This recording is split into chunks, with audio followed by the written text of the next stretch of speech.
Good morning, all of you. Today we are going to start with another chapter of geography, and that is chapter number 2, Physical Features of the Earth. Now, I'm sure up till now you have completed all the questions given for chapter 1 along with the map. If you have any doubt, any query, please feel free to ask me in the group.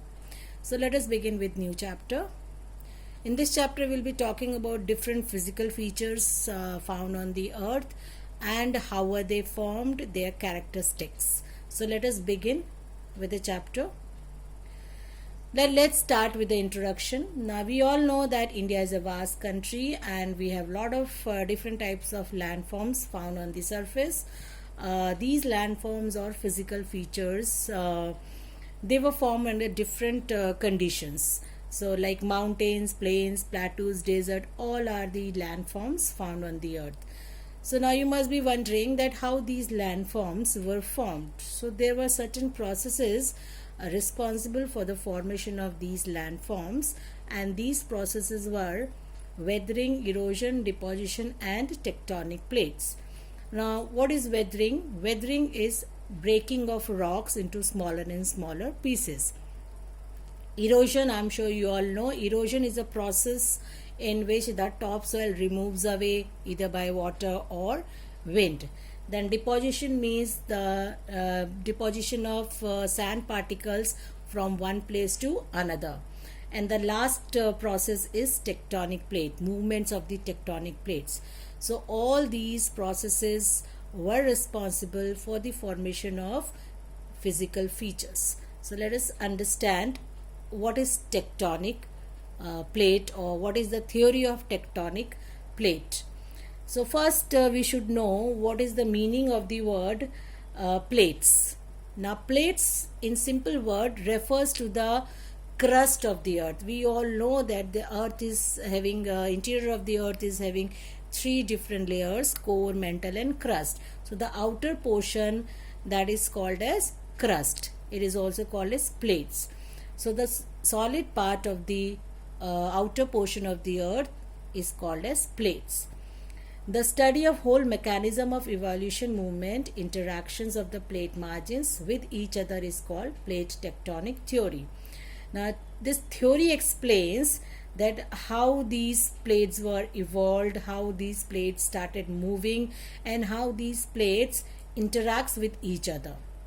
Now according to plate tectonic theory, the crust of the earth has been formed out of 7 major and some minor plates. So this theory explains the whole earth is made up of 7 major plates. These 7 major plates today are called as 7 continents, whereas some minor plates are called as islands. These plates, they keeps on moving, and when they move, they try to strike each other. So there are a lot of pressure which is built up inside the layers of the earth, and these pressure or the stress is responsible for the movement of the plates. Now when these plates move, they lead to certain activities like folding, faulting and volcanic activity. Folding means when the earth surface gets folded, that is called as folding. Faulting means when the cracks are formed on the earth's surface, and volcanic activity, I'm sure you all know. Then these plates are classified into 3 types.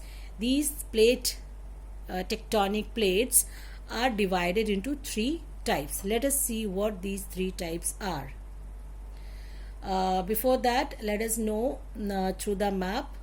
Now these are the 7 major plates like Eurasian plates, African plates, Indian plates, Australian plates, South American plates, North American plates. All these are the major plates out of which the earth is made up of, and rest of the plates are the minor plates.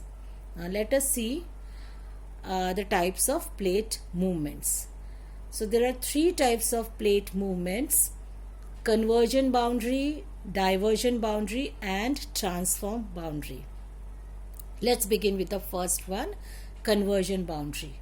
Now in this movement, what happens, the 2 plates, they come towards each other. Now here is a diagram showing the movement of the plates.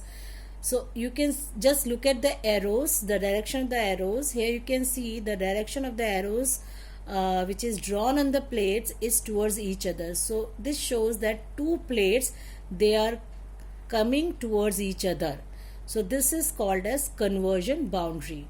Now when such movement takes place, the portion in between it gets folded, and this result into formation of certain mountains which are called as fold mountains.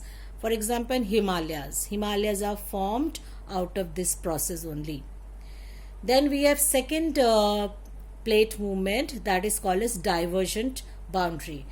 Now look at the diagram again. Now in this process what happens, two plates, they diverge in different direction, they move away. The arrow points the direction of the plates, so they move away in different directions. So a gap is created here in between the plates. Now this gap becomes a valley. So this type of movement creates rift valleys. Further, these valleys are filled with water. Then third type of plate movement is transform boundary. Now this is the picture showing the transform movement of the plate boundaries.